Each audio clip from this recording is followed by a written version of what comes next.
All right, I think we are officially going to start tonight's finale of Evenings with Artifacts. Welcome, everyone. We're thrilled you're joining us this evening. We've got a special treat and conversation. I'm going to turn it over to my co-founder, Ellen Goodwin, to do a brief introduction, and then we'll kick off the discussion. Just like in all of our previous evenings, feel free if you have questions for ourselves or the panelists, please pop them into chat or use the Q&A function. We'll do our best to answer them. We love having an engaging dialogue, and we also love addressing the questions that you have. And as always, these sessions will be posted to our YouTube channel with the recording the following day. So with that, over to Ellen to start tonight's conversation. Thank you, Heather. Hi, everyone. If you haven't met me, I'm Ellen Goodwin, co-founder of Artifacts. And tonight I am leading the discussion with a father, world traveler, and serial downsizer. Hello, Matt. Why don't you say hi and introduce yourself a little bit? Well, I'm Matt Ramsey, and thank you for hosting me on Artifacts tonight. I've been an avid Artifacts user, so hopefully I can share some tips and tricks that I've learned along the way. A quick little bit about me. I've lived in 4 different countries and traveled the world, so I've collected a lot of stuff along the way. I've got a kind of a large blended family of 5 children, so there's a lot of stuff that gets collected in that entire process. And I've moved many times in my life. The more frequently I moved, the less I kept, but I had a stint with a very long period without moving. And so then I went through 2 downsizes in a very short period of time and dealt with the trauma thereof. But I will share my story on how I did some of that and how I've leveraged actually Artifacts as my comfort blanket and allowing me to do a lot of what I did. That's comfort blanket. I love it. That's a new title for us. Yeah. No, I think we have to start right where you just led us beautifully in. Not 1 downsizing of late, but 2 downsizing. Yes. And that has to be somewhat painful. We'd love to hear you tell us a little bit about that experience at a high level. Yeah, so I had one house that we were living in for quite a long time and raised many children in the house. And so there's a lot, and it was a larger house. So 3 levels with an unfinished basement, and unfinished basement equals storage, garage equals storage. Who needs a car inside the garage? But the fun story is if you can convince somebody to let you buy a Tesla charger, you might clean out the garage. So that'll force some action. A little bit of an expensive recipe to get the garage cleared out. But hey, you've got to motivate the man to do something, right? So there's techniques. So living in a house for a long time and raising children and all that, there's a lot of stuff accumulated. And then as children age out and move on, there's an opportunity to downsize, realizing that you really don't need all that space anymore. And you also want to be in different locations, and you're not tied to a school system necessarily anymore. So that created the first opportunity to downsize. And of course, I have a perspective on moving and downsizing. The kids may not have that same perspective. And that's probably tip number 1 is the rest of the family may not actually be wanting you to move. And it happened to me. I went off to college. My parents sent me a new address and said, come visit us. And here's our new address. And wow, okay. That's tough. And I'm like, of course, my 2 older brothers got to come home and live for a while and all this kind of stuff. And I didn't. I was going to graduate college and have to find a place to live. So, so the original first move was from a kind of a longstanding family home, and a lot of things collected, and I wanted the change, and the kids were not necessarily in the same mood. So there was one downsizing opportunity that happened there. And then after another year and a half, there's another downsizing opportunity where I wanted to move into a new place. And so my wife and I decided to move again, which actually ended up in an even smaller, as she would define it, cozier space. Cozy equals less storage, equals smaller spaces, and stuff like that. So that necessitated the downsize a second time. And I will say the second time is a little bit easier than the first. So if you go through it and deal with the trauma the first time, that's probably the worst. And then as you move forward from there and you continue to downsize throughout the rest of your life, ideally, it gets a little bit easier. And the perspective and tooling and doing that matters, I think. Yeah, Hence, if we could, let's talk about that first downsize. So you said it was the family home for a number of years, multiple kids. So what role did other family members, the kids, have in the downsizing process? that's one of, trying to set timelines, because you need things to happen in a certain timeline. And then, we'll get to it. And it's very natural because they've got lives they're living now, and you need to get their attention. So there is, I would say there's two components to downsizing. That first one is trying to get the kids and other family members to take action on their stuff and to do something with it. And that's probably the first part, is like, whatever you think is important that you really want to keep, like, please go through and get rid of stuff and save stuff and whatever, but let's make some piles. And so you try to encourage that to happen, and whatnot. And it's really hard because they've never necessarily done that beforehand. It's all the stuff that they've just been able to accumulate, and it's all important to them at that point in their lives.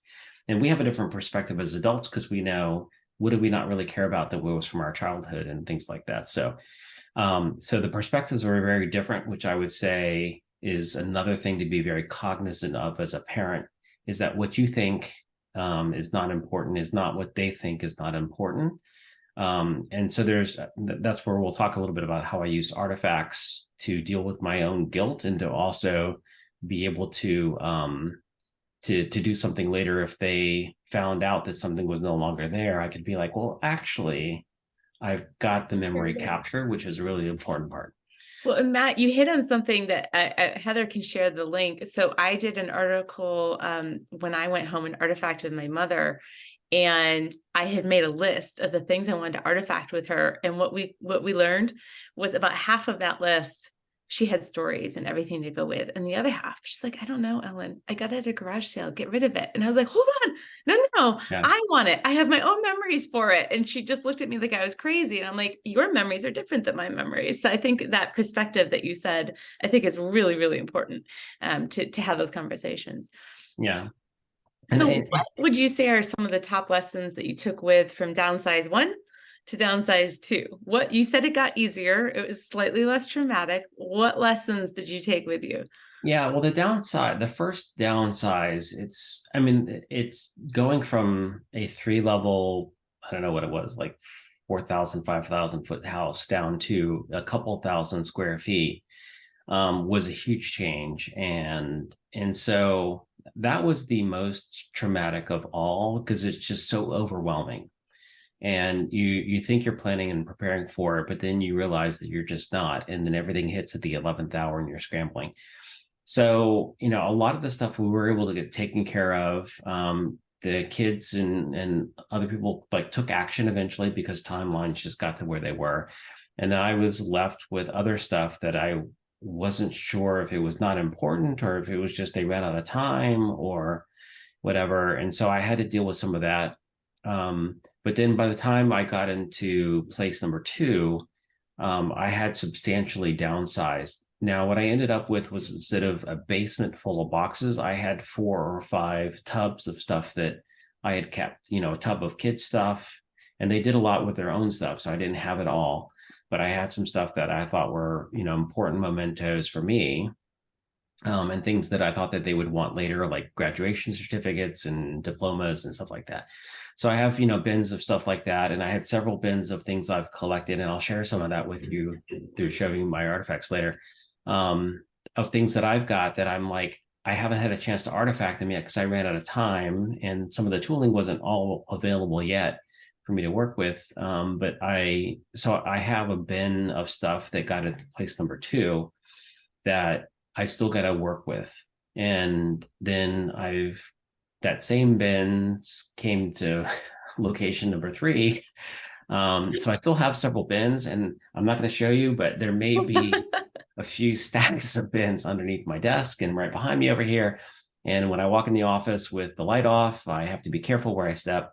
So I still got a lot of work to do, but I would say another tip would be, eat the elephant one bite at a time. So if you're in a rush because of time and you're just running out, like make some conscious decisions on, am I actually going to care about this and do something with it? And go through phase one of culling down.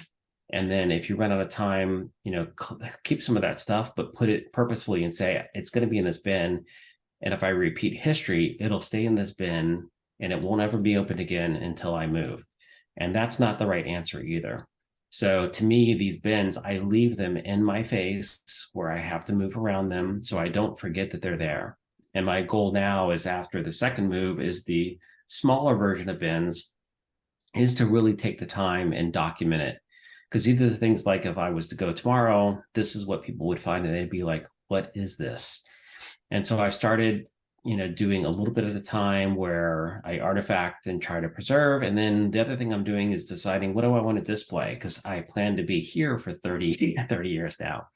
So I feel like, okay, I'm set, and now I can get stuff framed, and there's some stuff behind me as an example, and I can start displaying it. But then I also have the stories and the why behind it as well. I'm not just putting it in a frame on the wall where nobody knows. It's now also artifacted, and then it's on the wall. So I think that's fabulous. Every time I see something framed now, my first question is, okay, but what is it?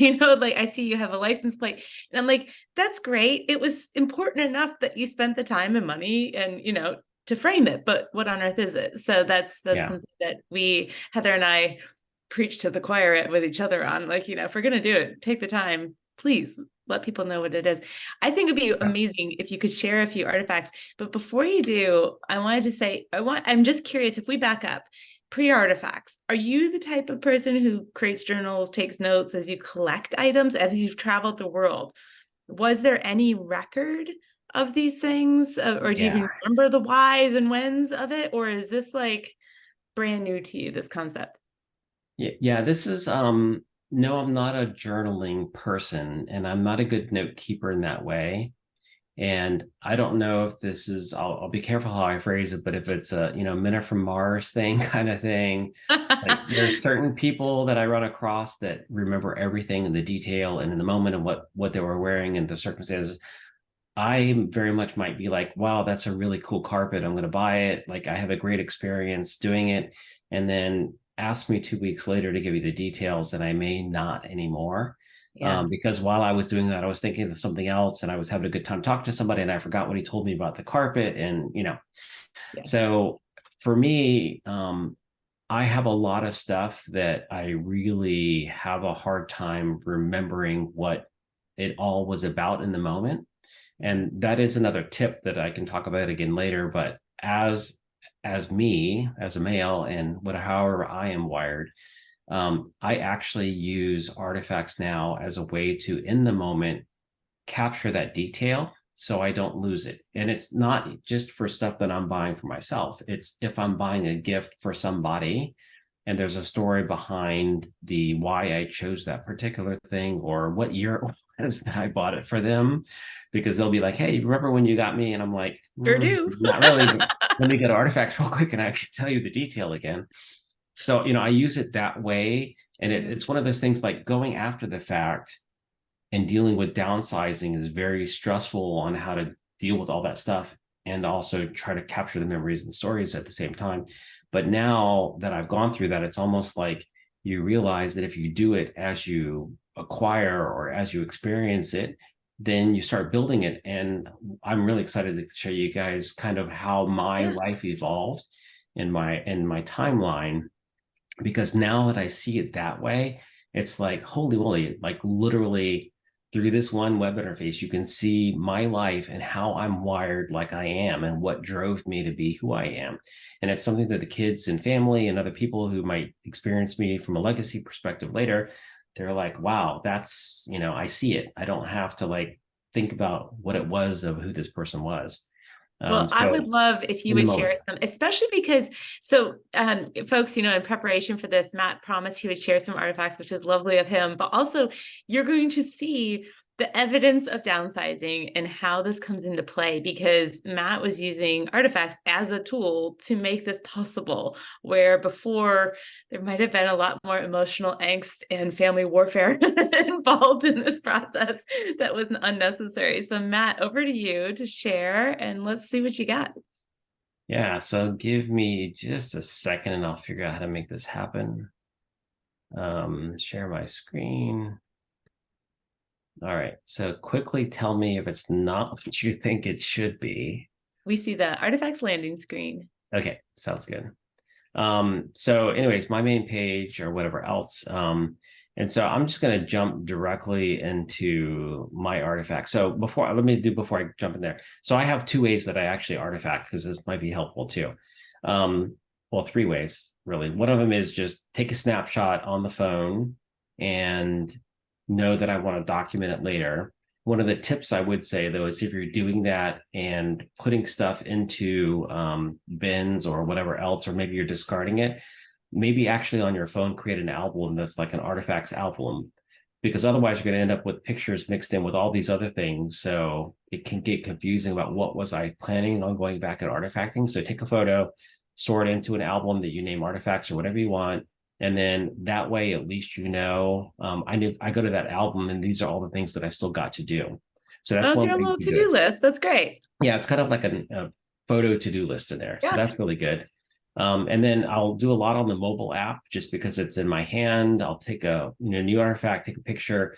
I'll enter kind of the basics of it and then have it captured there, because that way I can do almost speed artifacting where I just get it there. And then the third thing is I'll go to the desktop app, which I've got displayed now, and I can go in and more easily like organize things, move things around, add more details, look for my misspellings and stuff like that, and my voice to text errors that were introduced. So if you see any of that, forgive me, because I haven't necessarily scrubbed all the artifacts. But there's fun in that too, I guess. So I have a couple different ways that I kind of get stuff into the system now. And then you guys released the most amazing feature, which I'm going to brag about all along, because it really has driven my behavior quite differently. So let me pop into my artifacts. And then, we have this kind of standard view that you would see. But let me go through and talk about the timeline view. So this is something that is the most amazing part and feature and I'll use this view because I think it's really kind of a critical way to look at my life, at least. And so in the timeline view, what you guys have done is, if I just put an artifact in, it'll appear in the year of which I created it. But then if I go in and I take a little more time to do detail on either the date acquired or year acquired, in this timeline view, now you start organizing it for me where I see it in the moment of that part of my life. And once I've gotten stuff in here, even the historical stuff before you guys introduced this feature, it now like drives me to go back in and I'm like, I've got to organize it because it's got to get in the right year and it's got to tell the story. And then it reminds me to go, oh, well, I got to go artifact this part too, because it's in that year and I haven't done it yet. So from my perspective, like if you can, and for people on here who may be working with clients to downsize or other, people going through this is actually a way to get people engaged. Like, tell me more about this era or this time, or, what other things do you have from this period? And that's how I see it driving me to start helping define, my life through the stories and whatnot that we've collected. So you guys are going to understand how old I am because I'm going to go all the way back to the beginning. And my little baby blanket from 1967. So for me, this is something that's in a bin still behind me. Maybe I'll actually put it in a frame. I don't know what I'll do with it. Maybe I'll get somebody to quilt with it or whatever. But like this is right now kind of one of the older artifacts I put in. But you guys also have this note feature, which is really cool, where you can start tagging like the timeline. So if my kids come in and look at this with me or whatever else, I click that up and they're like Kathmandu, Nepal, and then Georgia. Like, what is that? And of course, it's one of the years of great entries into the world, which is me coming into the world. So there's a story that starts here, like, what's this Kathmandu angle and stuff like that. Well, you have to talk to my mom more about that. But so we've got this timeline, and then I go up to my first diplomatic passport when I was a child. And then, you look in here, oh, I was living in Rio de Janeiro, and I learned to speak Portuguese at the same time as English when I was a child. And so now you've got this like picture being painted of, okay, he's international somehow, and he had a diplomatic passport when he was an infant, which was one of many diplomatic passports I've had throughout my life. And then I go up here into the 75 range, and there's a picture of my house in Geneva, Switzerland, because I was living there going to school, and I was learning French and still trying to learn English at the same time. And then I have other artifacts like the first McDonald's that came to Geneva. For me, my kids are like, okay, let's look at what do they have, the Le Mac burger and whatever else they have, things like that.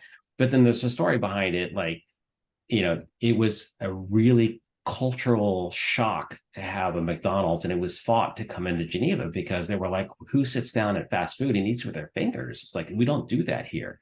So there's stories. And then we go to my bicycle license plate that I had in Geneva as well. So there's what you're seeing is that, and then I have my middle school stuff that I did and some stuff that I built, and I won't go into that one. But then we get into this era in the 80s for me, and now you start seeing this weird stuff. So I've got this with the right side thing you see in the middle is I was in the Civil Air Patrol.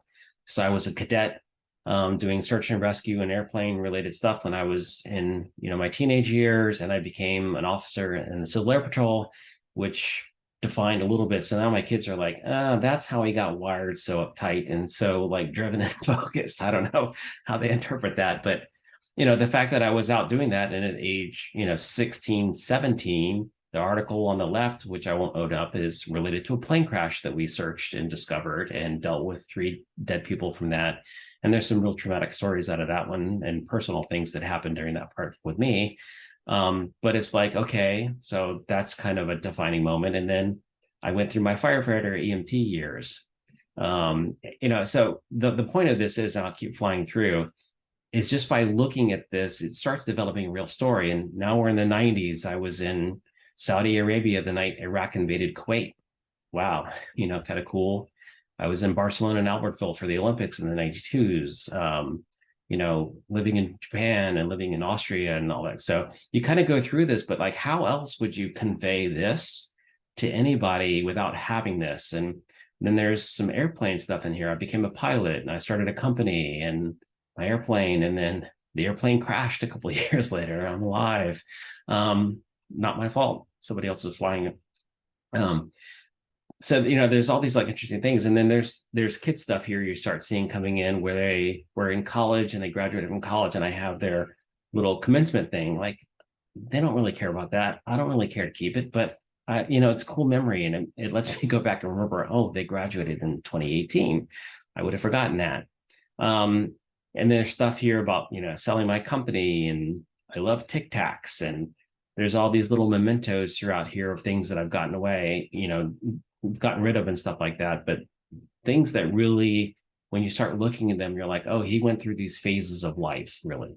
And this is how he became who he is. And it's an awesome way to really just get your life story out there. I don't know how else I would really do this and define this to anybody, and then have it to be something that can live on well past me. When I die, I take the QR code and put this on my gravestone like some people are doing, and now you know who I was underneath there. Anyways, let me pause for a second and see if you got questions or whatever, but I can go on for hours about this and all the stuff in here. Let me touch on one thing on how I do use artifacts as well. In addition to like the stuff, and I'm going to ramble, but how I use it for stuff, I also use it for, just like I was mentioning before, memory retention stuff. So I started drinking whiskey as an example, which I've never really had beforehand, but a bunch of my buddies do. And I'm like, hey, I should try it out too. I have no idea what I'm doing. I have no idea what I like, and I won't remember between tastings. So I started, you can see at the top here, like, I've started taking photos of the whiskey that I'm buying, and I go in and I put notes with it. And this is one of my little surprise things, but there's an old habit that dies hard. So there's one particular whiskey that called Old Elk, and I'll give them a shout out because I really like this particular one in a sherry cask finish. But my wife and I were out visiting one of our daughters who lives in Fort Collins for the period because she works out there in part of the year. And there was this really cool elk head that we saw at the distillery where we went. And I'm like, I've got to have one of those. So I bought it. And then I found a bottle of it. And I may have finished that bottle, but I can't get rid of the bottle yet because I don't have anything to put the head on until I open another bottle. So I'm keeping it. I've got it artifacted and I'll eventually get rid of the bottle, but the story is there, so you can live on in perpetuity a little bit through collecting stuff, but I will get rid of the bottle. I would have might kept it beforehand, but now I can let it go. That is fabulous. And Matt, I have not seen yet someone else's full timeline. I had kind of that same eureka when I saw it, my own timeline for the first time, real artifacts. And like, especially when I saw the year my daughter was born, and then the year I saw when I graduated from graduate school in North Carolina, you see these things pop out. And it's unlike Google Photos in the sense that, yes, it's organized by year, but you can click on it and get all the details. So it's so much more rewarding. Yeah, It's really fun to see. It is very much. I'm very curious, when you were up a little bit I saw the piano, and I'm very curious. Yeah. Did that move with you? Well, I'll bring that one up for you. Featured. Yeah. So in the house, it might have been filled with artists and very creative people, and they see a, used old piano that's an upright, and there's like, hey, what a great thing. We can take the guts of it and it's really cool, and we can take the exterior and paint it. And it was very, very, very cool and whatnot. But when you're moving and going into a place where you really just don't have room for it anymore, what do you do with it? But to me, it was actually a very important piece because of having a musical set of kids. And this particular part was still very important to me, and I'm hoping it's important to them. So instead of dealing with like moving it, which I didn't know what to do with it. What did you do with it? This is where, well, it's gone. But how? Does that get recycled? No, it doesn't get recycled, but it gets disposed of. And when you're moving piano parts and stuff like that, the piano movers will also take this if they will and dispose of it for you. And maybe they kept it, I'm not sure really. But but this was one of those things that was like, if I would have just gotten rid of it, the memory would have been lost. And there's actually a lot of components. There's an artistic and musical component to that part of my life. And so in this case, I was able to take photos of it. I was able to document about, what it was and why. And now the kids, when they go back later, they'll be like, oh, I remember that. Whether it's sitting there physically or whether they can go and reminisce through this, I think it gives me the comfort as a parent that I could do that and get rid of it without being disrespectful to the memory, disrespectful to what was important to the kids at the time or that part of my life. So this is like really one of those things as you're downsizing and you're working with people to downsize in your family or clients or whatever, going through that and being like, let's actually talk about what it is that triggers that emotional reaction you're having. And for me, it was the memory behind it and not wanting to let go of that. And then really stepping back and saying, does it need to physically be there, or can I actually comfort myself and prolong the memory because now I have a way to tell the story? And poor kids and people around me, because now I don't have to take them anywhere to show them this stuff. I can be like, hey, let me tell you the story about this thing, and it's in my pocket, which makes it worse. You're welcome. Yes. So all those things of, oh yeah, my dad told me that has told me that story like 8,000 times. Well, now I can do it frequently and portably. So we did do an article with one of the executive directors of NASM, National Association of Senior and Specialty Move Managers, and she talked about it was about moving and Swedish death cleaning, and she talked about how do you honor the items in your home, and I think that's what you're speaking to, and I think it's also the theme of Matt Paxton's book about downsizing and keeping the memories. So I think that you're very much on to something there. And Matt, you've mentioned it a few times, comfort factor. So we actually have a question that speaks to that. In tonight's promotion for Evenings with Artifacts, we had that great photo of you with the hat. So someone asked, what's the story behind the hat? Is there one? Is that a comfort item? The story behind the hat was I wasn't drinking at the time. I'll caveat that. Um, I was at a wedding, and we were out in the Midwest in Montana at a wedding, and it was, a little bit chillier than I expected, and we're in the environment, so I want to blend in, and we happen to be at a store looking around, and I'm like, oh, I wish I could sport a cowboy hat, and so I did, and I bought that one and I wore it. And then it was kind of like one of those things where people are like looking at you because you're wearing it now, maybe inappropriately at times. So like it really should not be on anymore. And I've still got it on because I'm like, hey, it's a new hat for me. So we're out hiking, and well, my wife took a picture of me with the hat on, and I've used that a couple different places. But it's kind of maybe a representation of the adventure side of me, because I'm kind of one of the worst, don't dare me to, because I probably will. So I was wearing the hat and we are out hiking, and it's just kind of a good representation overall. Fabulous.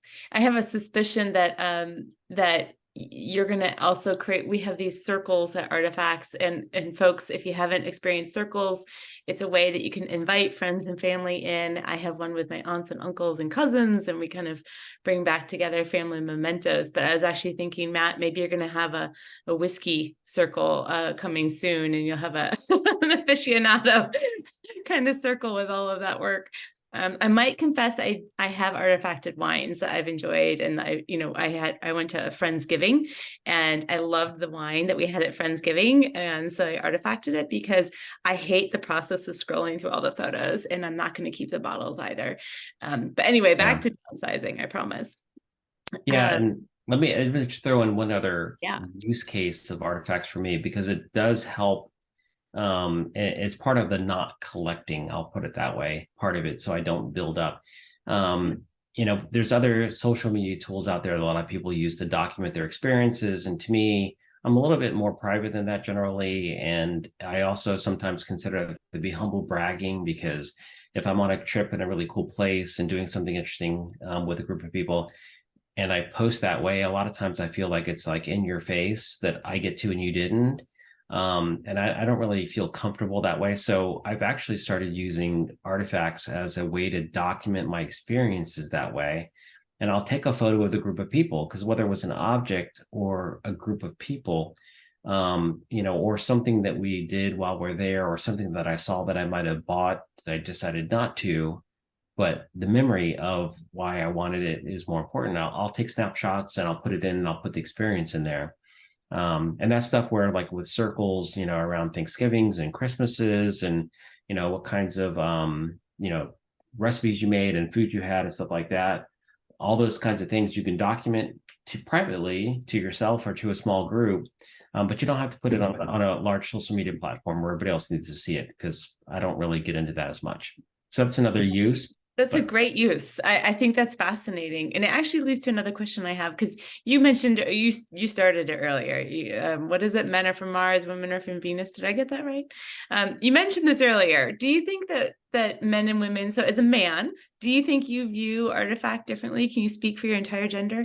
What do you think that you have advice for other men who might be in the artifacting world or new to it? Well, I will, you really put me on thin ice here, didn't you? I'm going to be very careful. Anything I say is not representational of the entire gender. It is not representational of any experiences I've had with any of the opposite gender in my life. How about that? So I would say that experientially, in my mind, that, my friends and I, when we talk, we generally don't store the same information the same ways as other people might, and remember detail, and remember like what it was that we did in a particular moment when we acquired something or bought something, whatever else. And I don't know if that's just me being wired and always thinking of the squirrel that I saw run by or whatever else. But I know for people like me, whatever gender they happen to be, having the tool like this, where I've started using it as so let me back up. There's a lot of ways you can do this. You can take notes, you can do that on your phone, you can take a single picture, you can do whatever you want. But I've actually started using artifacts as a central tool for all of this. So buying a gift, like I mentioned, documenting the story behind something that I've got of what I remember now, at least of it. And other people, you can share it and they can edit and correct you and tell you, no, that's not how it really was, but good try. Because I'll paint my own picture in my head about what I thought was happening at the time, because I'm eternal optimist and everything was great. But I think using it that way and then documenting my experiences and all that, it's actually really helped me as an individual to capture things that I do find important. And the older I get, the more I start realizing, these things that I didn't care about beforehand, I do now. And I wish I had done XYZ better when I was younger. And then, the other part about it too is as I grow older and, people around me, like the stories are going to change, my memory might fade. And then to me, this is actually a way to preserve my legacy. And I can do that and almost telling my own story along the way. But it's not something that, I have to worry about later. Will I remember that again? Or, maybe I won't think it was important to me. But when I go back and I look at the artifacts and I'm like, it really does trigger all these other things that were happening at the same time I totally forgot about that. But when I look at this particular artifact, there was 3 or 4 other things that I start telling the story about that happened around that time. And otherwise, if you had asked me this, I would have been like, yeah, I don't know what I was doing that year. I was traveling or something, but well, I was traveling here. Oh, but when I was in Bucharest, I did this. And when I was in this, I did this. And, it basically unleashes a lot of memories and stories. And so I think that's really an interesting thing about this. It's almost like music or something else. Like once you get a trigger point, it really unleashes a lot of stuff that is around it. And it's fun. And I do that with my mom too. I've got 230 something artifacts and my mom's got, I don't know, 200 or something. I don't know. That's But it's a way amazing. now I do care. And it's a way that I'm appreciative when she does artifact or we work with her to artifact. So we're no longer just talking about medicines and meals and doctors. We're talking about things that she's got. And, this vase, like, oh, I'm going to throw this way, Mom, when you go. Ha, ha, ha. She's like, oh, I got that from the King Bhutan when I was a little, nothing in your belly kind of thing. I'm like, oh, well, I guess I should probably not throw that away. Piece of world history. Yeah. And I think that's another great point, the intergenerational aspect. And I wonder if we could talk about that briefly. For the folks they might be downsizing who are listening, or the folks who are actually move managers who have joined, because we saw several of those folks come in, what's your advice, I guess, to the move managers and folks who are about to approach this and stepwise into it? You talked about one bite at a time. What is your recommendation, how to get started in terms of the downsizing process and making it more manageable now that you have this? Yeah, I would. So if I was a move manager now, knowing what I know and knowing what I felt and went through, as soon as I was engaging with a client and talking to them about this upcoming move, part of it is, and I'm sure they already talked about this stuff, but there's all the stresses that come with that, all the what ifs, all the things, all the decisions that have to be made, and emotions and family relationships, as you mentioned before, that have to be dealt with. So all those kinds of things are stuff that I would believe that they would already be talking about with their clients, and that's pretty natural, I think. But then when it starts coming down about how you're going to deal with the stuff and you're going to a smaller place, that's where I would really start having these discussions about, let's talk about why these things are important to you and actually help them pull that apart and be like, is it literally the object, or is it because it defines a part of your life and it tells your story and you're afraid to get rid of it because you might not remember this part anymore, or people might not realize it about you? Or what is it that's really important, and help them understand that emotional side and start that conversation, but then have it repeatedly throughout the engagement as you go through this, because I think we need to hear that multiple times. And it might even be like, hey, I've got this tool, Artifacts, or whatever their tool of choice is. Let's do this once, and then I'm going to take this object away and I'm going to go put it at my place, and it's not going to be here anymore. You effectively got rid of it. And let's talk the next time I come back. Like, how do you feel about that? Like, you could still look at it. You can still tell a story. Was it really the object important? No. Okay, well, now I can understand that. I get my head around that. And as we go through, I can actually decide to start downsizing and letting it go and realizing I have this tool. And by the way, if I use this tool and let go of the stuff, it actually paints a better picture of my life. Like I was just showing with my own timeline. And that's not even really gotten started yet, but that's a lot already, if you look at it that way. So I would really like take it in baby steps, but give them the experience of having like an artifact, telling the story, recording their voice or video or whatever they want to do into it, and then coming back and being like, how do you feel about that? Like, is it pretty comfortable? And you can look at it here and you can tell the story to your friends, and let's do a little bit more and let's get down this process. That makes a And then lot of sense. And help I'm them curious break too, that. Matt, like, can we take on to that? I want to tease out one thing you said, the take it away. Do you need it? What were the most common things that you took away and never returned?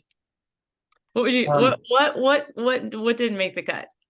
Well, I mean, my first step was with the others, the kids and everybody, was like, deal with your own stuff and make it Or I will. disappear.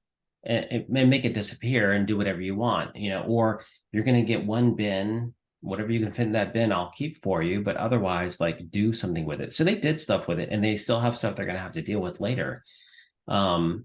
It's not in my place, but they still have to deal with it. And I suspect over time, as they get older and get their own life experiences and stuff, they'll realize, hey, it's really cool, and I don't really need it anymore.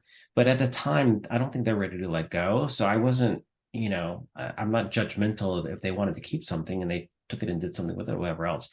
The stuff that they left behind were things like trophies from swim team and piano and all this kind of stuff. And honestly, I felt guilty about getting rid of that stuff, because I'm like, I don't know, did they leave it because they ran out of time, or they didn't want to have to face it, so they didn't want to get rid of it. But if they leave it, they didn't really do anything with it. So that's where I took photos, and I've got all that stuff. I've got papers of trophies, pictures of trophies and all this kind of stuff. And I've got it there. And at some point we'll sit down and I'll be like, hey, this is, I did all this. I didn't just throw it away. I tried to capture the memory for you. And then, by the way, I can share the artifact with you and this kind of stuff. So to me, as I got into the panic of having to finish up, I was able to protect my own emotional state by artifacting it and then putting it in a black trash bag, and it's gone. But I didn't disrespect them, is what I felt. I did something to try to preserve that memory so that they could have it forever. And I would too. I think that's fabulous. And for the record, I do have a tag on my own artifacts. The tag is purple bin. And it's because that purple bin has been with me for a very long time. And now I know what's in the purple bin, because sometimes I forget if it's somewhere else, but it's in the purple bin in my attic. And, it's been there for like most of my life since I left my parents' house in Wisconsin. So I think it's okay to have a purple bin in your life. And we all need something like that. I do want to let know, I'm cognizant of the time. I do have another question. And then Heather, if you have any that have come in, or if anyone else has questions, Matt has clearly been an open book with us. If you want to poke and prod about the downsizing process, time 1 or time 2, please pop your questions into the chat. And so Matt, you said that you've downsized once, you've downsized twice, you think you're done. So what's next for you?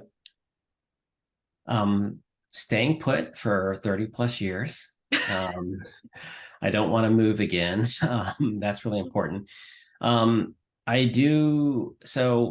I'm in a smaller place now. I lived in Japan for several years, and the Japanese had a very one in, one out kind of a thing. And, I might have been a scavenger at the time, because what they would put out would still be very useful. And so they had these things called gomi piles, and we'd go around to the gomi piles and get new VCRs and tables and stuff, and they were great. And all the Japanese would look at you like, oh, I feel so sorry for you. Like, let me help you. And I'm like, this is great stuff. Like, thanks. But, they dealt with space constraints, and it caused them to make decisions. If I wanted to buy a new one of these, I had to gift or get rid of the old one. So now that I'm in a more of a fixed size, I still have a lot of artifacting to do, and I will still get rid of more stuff. But then also, you guys have talked in the past about like Swedish death cleaning and things like that. So as I start it's not like I'm not going to accumulate. I will still accumulate, but I'm also at a point where it's like I can give it away now and actually start Swedish death cleaning at a young age, hopefully. But I feel now that I've got the artifacts, it's not important that I have the item anymore, and I can actually give it away to somebody, or I can put it out for donation on the street or whatever I want to do. And so I think I will cycle through, but I do have a fixed environment that will keep me from growing. And, certain people in my life are very anti-storage, so I will never be able to have a storage unit, which is good. But it does, it's part of that. I'm in a life cycle now where I can actually like get more, but do it. But I also find that when I travel, I don't collect as much. I will, I don't need the little thing that I buy at the store to sit on my shelf to be the reminder. I artifact the experience and what was happening, and then that is my souvenir. And I don't buy Bravo. anymore. Wow. So, that's how I'll move forward, I think, a lot in the future, and keep from accumulating a whole lot. That's fabulous. So we don't need a downsize 3, or at least that process will be easier. I hope not. And let me just point out real quick, not to interrupt, but my kids and family, when I go, they will be super grateful because I've already done all this. They know because I can put it in there what I want to happen with it. And they will be very grateful that I went through this already for them. So I love it. Yeah. And if I think that's actually one of my favorite features is it's an optional field. And if you all haven't artifacted a lot, maybe you haven't noticed, but there's a field in the future. It's optional, but we put it on the quick form because we really want to keep it front and center and get you to think about this. Artifacts can help you connect and know each other better today. And that's much better than passing on a burden in the future where you have to figure out what to do with it all. But Matt, I think this probably came in a little bit earlier when you were talking about the humble brags by posting things to social media. And I love this. Anonymous attendee posted, Mark Twain said, nothing spoils a good story like the arrival of an eyewitness. Maybe Artifacts is a way to thwart the interruption of that eyewitness whose memory is less than clear. Yes. Fabulous. I think that is fabulous. Yes. I am going to keep that one on my screen. That's great. Yes. Anyway, I'll turn to Heather. Heather, any questions come into you, or does anyone have any other questions? Looking at chat, there are no other questions. A bunch of comments though. Mary Pat said, comfort myself and prolong the memory quotes. I think you got a lot of support there, Matt. That really resonated with folks. Ellen Sharon has asked if we can post that Mark Twain quote into chat, since that came in the Q&A side. Mary Pat also said, thank you, Matt. You've opened my eyes to this amazing take on memories. Quickly scrolling through what else is and I have one question. Okay. Have you ever artifacted and tossed something and lived to regret it? Not. Uh-oh. Me? Yep. Actually, not yet. I don't. Oh, that's good. I don't think so. Maybe I've been too conservative. I don't know. Okay, hold on though, folks. I think he's being a little facetious here. Now, Matt did write a guest piece for us that we published over a year ago. Was that your first downsize? And you said you moved a trash bin full of trash. So I'm not sure how often we're conservative or liberal in our choices about what we're keeping in. Well, some of those moves were like international moves where you have to actually have movers come in. And you're just like, oh yeah, I'll get to it. And you come back and like literally everything's gone, including the trash can and everything. It's like, okay. And you get to the other side like 3 months later and unpack in your new country and the trash is still in the trash can. You're like, oh, I paid to have that moved. It was literally trash. Which is another great reason to get ahead of your downsize and work with your move managers, work with people that can help you to get ahead of things. Yeah. So interesting. I did have one little thing that I thought was really interesting. So I'm a technology guy and all that, and I've had my own technology companies, and now I work for another one that I sold my company to.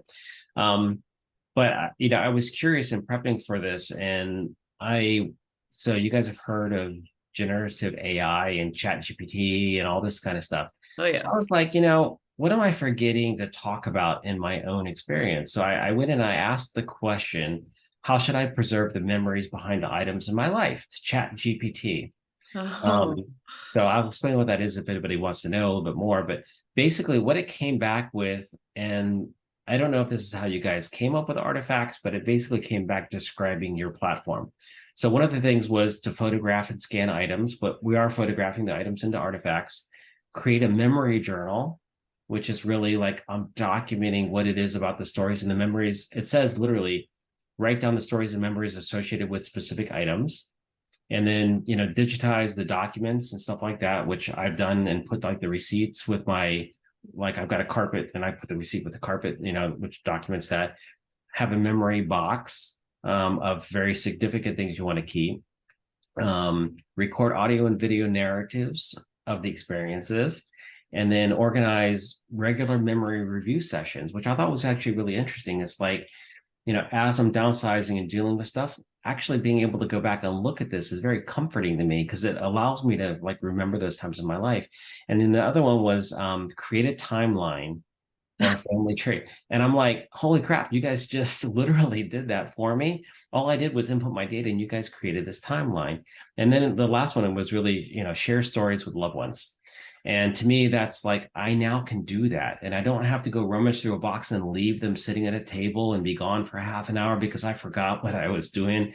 And now I come back and the moment's gone. I can literally in the moment pull it up, say, oh, here it is. Let me show it to you. And I don't lose that opportunity where I would have been like, yeah, I got to go in the basement and find it. And it was really interesting when I was doing a little bit of research on how to talk about my downsizing experiences and looking at that. It's like, you guys really did provide that platform that allowed me to do what I needed to do and not have the guilt behind doing it. And then now that I've done it, like the legacy is there and it's going to live on well past, me being gone. So thank you. wow. Can we like bottle you and I take don't know.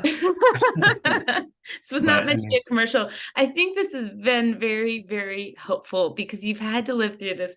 You had to take kids probably kicking and screaming through the process with you. Okay, they're older than that, you said, but anyway, maybe in their minds they were kicking and screaming at least. So I think that living through this and surviving to tell the tale is fabulous. And I know that we have a lot of folks that write to us actually on topics that we've covered on this, asking for any tips that we get to share them. And I think this video and this evening has been a great reflection of that. So Matt, thank you. And thank you for sharing your own artifacts so generously. I think it makes a big difference for people to see more than ours all the time. So with that, I'll turn it over to Heather.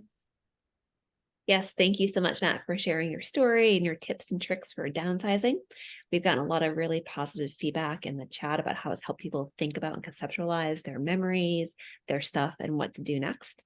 Thank you, everyone, for joining us tonight. This is our finale of the fall series of Evenings with Artifacts. As I mentioned earlier, we will be posting the recording of the session on our YouTube channel tomorrow.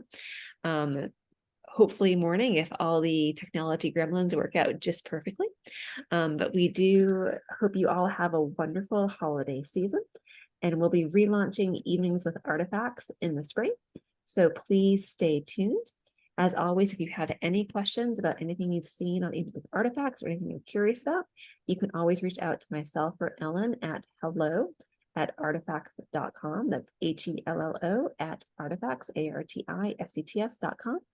And I will pop our YouTube channel link into here as well for the recordings for tomorrow. And yes, I see a quick question from Sharon. Will Coffee with Artifacts be coming back? Yes, we will be doing more coffee. Oh, Ellen, do you want to jump in on that? I forgot to send it out. It's coming. Yes. Although Evenings with Artifacts is coming to a close for this evening, we will be continuing our morning coffee with artifacts throughout the winter period. So again, thank you all for tuning in. Thank you, Matt, for sharing generously your tips and advice. And we wish you all a good night. Thank you.